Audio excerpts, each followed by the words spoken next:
सभी प्रिय विद्यार्थियों को ढेर सारा नमस्कार। मैं सेल्फ मुकेश कुमार। आज के इस वीडियो में मैं आपको बताने वाला हूं NEET MBBS selection my routine के बारे में।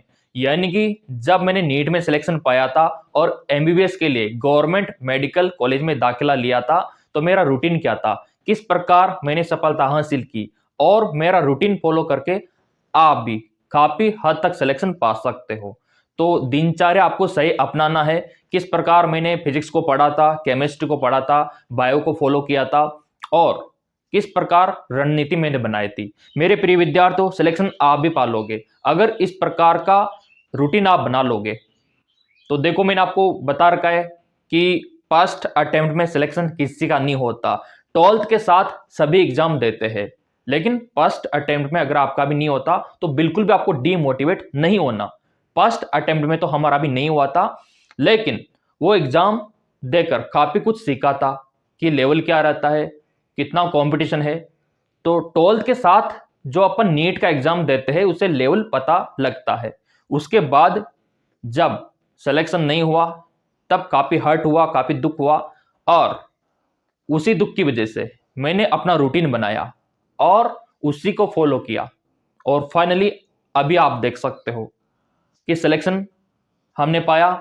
उसके बाद कोर्स कंप्लीट किया और गवर्नमेंट जॉब प्रेजेंट टाइम पे है। तो देखो, यहाँ पे आपका रूटीन क्या होना चाहिए अगर आप नीट की तैयारी कर रहे हो। मेरा जो रूटीन था मैं आपको बता दूं, और वो रूटीन आप भी फॉलो कर सकते हो। यहाँ पे जो मेरा उठने का समय था, उस टाइम पे 4 बजे में उठ जाया करता था। बिल्कुल 4 बजे जो उठने का टाइम था, यहाँ पे 4 बजे का टाइम था, और आपको 4 बजे उठ जाना चाहिए। मैं तो यही कहूंगा, अगर आदत नहीं है तो बनवानी आपको पड़ेगी टाइम 4 बजे उठने का। ठीक है। अब यहाँ पे जब अपन उठते हैं तो अपना माइंड काफी फ्रेश होता है, काफी ताजा होता है। ठीक है। और यहाँ पे कौन सा विषय आपको पढ़ना चाहिए, पहले आपके जो डेली रूटीन होते हैं उनको पूरा कर लेना चाहिए। जो योगा आप करते हो, है ना, मेडिटेशन आप जो करते हो, जितनी भी आपको रूटीन है, डाइट वगैरह, तो वो आप करने के बाद जो आपका समय बचता है मॉर्निंग का, जब आपकी शुरुआत होती है 6-7 बजे, तो उस टाइम पे आपको पढ़ना चाहिए फिजिक्स, भौतिक विज्ञान।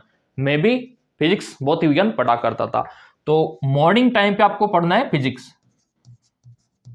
मैंने मॉर्निंग टाइम पे हमेशा हमेशा फिजिक्स को पढ़ा है।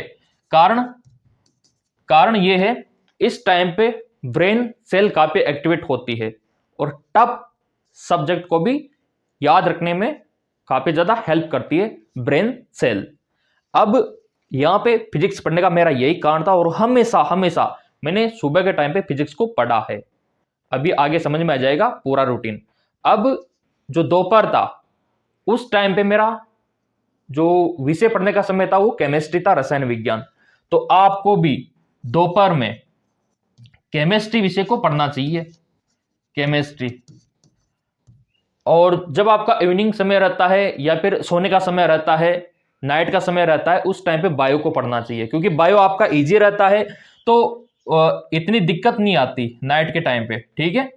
और दिमाग में इतना लोड भी नहीं आता, तो आपको बायो पढ़ना चाहिए सोते समय। अगर आप सोते समय फिजिक्स को पढ़ोगे ना, तो आपको नींद आने लगेगी। नींद आने लगेगी तो आप कैसे कर पाओगे? बिल्कुल नहीं कर पाओगे। तो यही कारण है कि अपन को यहां पे हमेशा फिजिक्स को मॉर्निंग समय पे पढ़ना चाहिए। अब इसके बाद मैंने क्या किया, यहां पे ये रूटीन फॉलो करने के बाद मेरा जो था, पुराने पेपर को सोल्व करना। जितना हो सके मैंने पुराने पेपर को सोल्व किया। जितने भी 8-10 साल के मेरे पास अवेलेबल थे, मैंने किसी से लिए, सबको सोल्व किया। उससे पता चलता है पेपर के लेवल का, क्वेश्चन के लेवल का। तो आपको भी जितना हो सके पुराने पेपर सोल्व करना चाहिए, क्योंकि उन्हीं से आपके अंदर कॉन्फिडेंस आता है, पीवाईक्यू, कि यहां पे अपन इसको हल कर पाएंगे नहीं कर पाएंगे, वो पीवाईक्यू से पता लगता है। और इसके अलावा आपको शॉर्ट नोट्स ये तो बनाने पड़ेंगे, और ज्यादा बड़े नोट्स मत बनाना, जितना हो सके शॉर्ट नोट्स। मतलब एक लाइन में बात खत्म, जो आपने सीखा, जो आपका निचोड़ है, वो आपको लिखना है शॉर्ट नोट्स। जैसे मैं मॉर्निंग में फिजिक्स पढ़ा करता था, तो फिजिक्स के जितने भी यहाँ पे फॉर्मूले थे मैंने सारे लिख डाले, ठीक है। जितने भी यहाँ पे रूल थे सारे लिख डाले, जितने भी प्रिंसिपल थे सारे लिख डाले एक पेज पे, मतलब जो आपका शॉर्ट नोट्स पतला सा उस पे।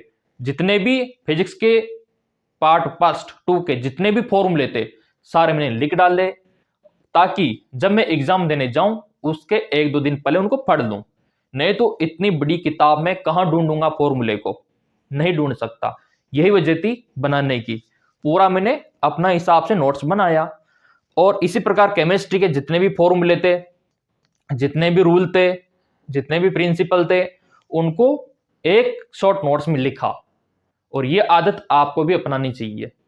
उससे क्या होगा, एग्जाम टाइम पे पढ़ने में आसानी होगी।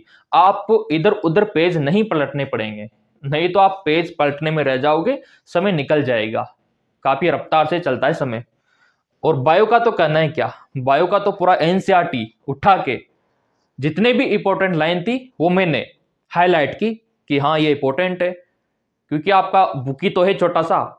सो मेरे प्रिय विद्यार्थियों, बायोलॉजी जीव विज्ञान को जितना हो सके किताब एनसीईआरटी से पढ़ने की कोशिश करना, क्योंकि सारे क्वेश्चन वहीं से बनते हैं, एक भी क्वेश्चन बाहर से नहीं आता। तो उसमें अगर आप नोट्स भी नहीं बनाते हो तो भी चलेगा, बस आपको जो इंपॉर्टेंट लाइन है ना, क्योंकि गवर्नमेंट का ये दावा है कि वो कहीं से भी पूछ सकता है क्वेश्चन, तो हर एक लाइन इंपॉर्टेंट है। और इतना सा किताब है, इजिली आप कर पाओगे उनको। तो जो इंपॉर्टेंट लाइन होती है ना, मैंने उनको हाईलाइट किया। इसी प्रकार आप भी कर सकते हो। और पुराने पेपर तो आपको सोल्व करना ही करना है, और आपको शॉर्ट नोट्स बनाने क्योंकि मैंने खुद ने बनाए थे। इसके अलावा जो प्रैक्टिस क्वेश्चन थे वो ज्यादा से ज्यादा आपको करना है, क्योंकि मैंने भी काफी ज्यादा प्रैक्टिस क्वेश्चन किए थे। उनसे अपना एक्सपीरियंस काफी मजबूत बनता है। और बाकी सुबह से लेकर शाम का ये है, पीवाईक्यू आपको करना है। इसके अलावा जो सबसे ज्यादा इंपॉर्टेंट है कि सर हमारे पास पैसा नहीं है क्लास लेने के, है ना, तो देखो आपके पास तो काफी ज्यादा सुविधा है, यूट्यूब है। आज की डेट में पता नहीं कौन कौन से ऑनलाइन प्लेटफॉर्म है। उस टाइम पे हमारे पास कुछ नहीं था, इंटरनेट की बहुत कमी थी, लेकिन देखो हमने भी सिलेक्शन पाया। तो आप क्यों नहीं पा सकते, बस अपना रूटीन दिनचर्या आप सही रखो। और हाँ, समय खराब मत करना। कोई पार्टी हो रही है, क्योंकि जब मैं आपकी तरह तैयारी कर रहा था ना, कोई भी फंक्शन होता था, शादी बर्थडे में नहीं जाता था, क्योंकि समय खराब होना। एक तो वहां जाने के लिए पहले तैयार हो वो समय खराब, वहां जाओ वो समय खराब, वहां से आओ वो समय खराब, उसके बाद वहां जो एक्टिविटी हुई वही दिमाग में चलेगी, वो समय खराब। तो अपना समय खराब क्यों करना। तो जब तक आपका नेट में सिलेक्शन नहीं होता आप भी मत जाओ कहीं, क्योंकि आपका सिलेबस फिर दूर चला जाएगा, कवर अप नहीं हो पाएगा। तो ये भी मेरा रूटीन था, कहीं पे नहीं जाने का। अपने आप को एक कमरे में बंद कर लो, आप झक मार के आपका सिलेक्शन होगा, कैसे नहीं होता, क्योंकि आपके दिमाग में बस फिर यही चलेगा और आप क्रैक इजीली कर लोगे। हमारे पास तो कोचिंग के भी पैसे नहीं थे, कोचिंग तो दूर की बात, किताब के भी पैसे नहीं था। यहाँ पे जो किताबें थी मेरे दोस्त से मांग के लाया, फ्रेंड सर्कल से पुरानी बुक के लेके आया। बहुत मतलब क्या ही बताऊं आपको, कभी कभी इमोशनल हो जाता हूँ, वो दिन याद आते हैं। तो ऐसी सिचुएशन थी, लेकिन फिर भी नीट एग्जाम करे करके आपके सामने हूं। बस आपका रूटीन सही होना चाहिए। अगर आपका रूटीन सही है तो सब सही हो जाएगा, सिलेक्शन भी हो जाएगा। और देखो मेरा यही मकसद था, जब मेरा फर्स्ट अटेम्प्ट में नहीं हुआ तो मेरे अंदर ये ईगो आ गया कि लेना है तो बस अब गवर्नमेंट कॉलेज ही लेना है, कुछ भी हो जाए, चाहे दुनिया चाहे इधर से उधर हो जाए, लेना है तो गवर्नमेंट। बहुत जिद्दी हो गया मैं, और जिद्दी होना भी चाहिए आपको, हम सभी को, क्योंकि जहां चाहे ना वहीं राह है। तो आपको इस प्रकार से रूटीन सेट कर लेना है मेरे प्रिय विद्यार्थियों। और ये तो कुछ भी नहीं है, 3 सब्जेक्ट है।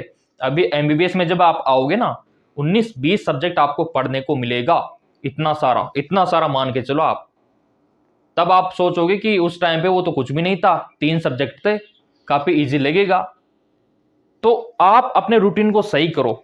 अगर आपके पास कोचिंग के पैसे नहीं है ना, तो भी आप सेल्फ स्टडी से भी कर सकते हो ये काम। और मैंने काफी सारे एग्जाम्पल यहाँ पे देखे, खुद मेरे को आप देख सकते हो, सेल्फ स्टडी से सिलेक्शन पाया। और मैं देखता हूँ जो गरीब परिवार के बच्चे हैं ना, न्यूज में आता रहता है, वो सेल्फ स्टडी से भी सिलेक्शन पा लेते हैं अपना रूटीन सही करके। लेकिन अपने रूटीन के साथ, डिसिप्लिन के साथ कोई छेड़छाड़ मत करना, डिसिप्लिन आपको बनाए रखना है। और यहाँ पे तैयारी के लिए बोल रहे थे काफ़ी सारे प्रिय विद्यार्थी। तो तैयारी आप कर सकते हो, उसके लिए क्या तरीका है, अगर आप देखोगे तो यहाँ पे एमकेएस एकेडमी एप्लीकेशन है, मैं आपको दिखाना चाहता हूँ। प्ले स्टोर पे अगर आप सर्च करोगे तो आपको मिल जाएगा, और इसका लिंक मैंने डिस्क्रिप्शन में भी दे रखा है।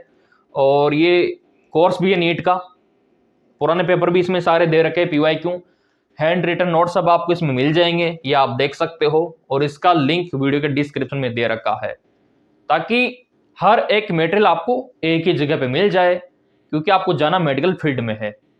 तो आपका रूटीन सही करो हमारी तरह, जो मैंने आपको बताया। और पुराने पेपर भी आपको मिल जाएंगे, पुराने पेपर बहुत इंपॉर्टेंट है, काफ़ी कुछ सीखने को मिलता है उनसे। और यहाँ पे एग्ज़ाम आपके बहुत करीब है, तो आपको परेशान बिल्कुल नहीं होना। बस अपना एक जो आपको समझ में आता है, अपना खुद का शॉर्ट नोट्स आप बनाओ हमारी तरह, वही एग्ज़ाम में काम आएंगे।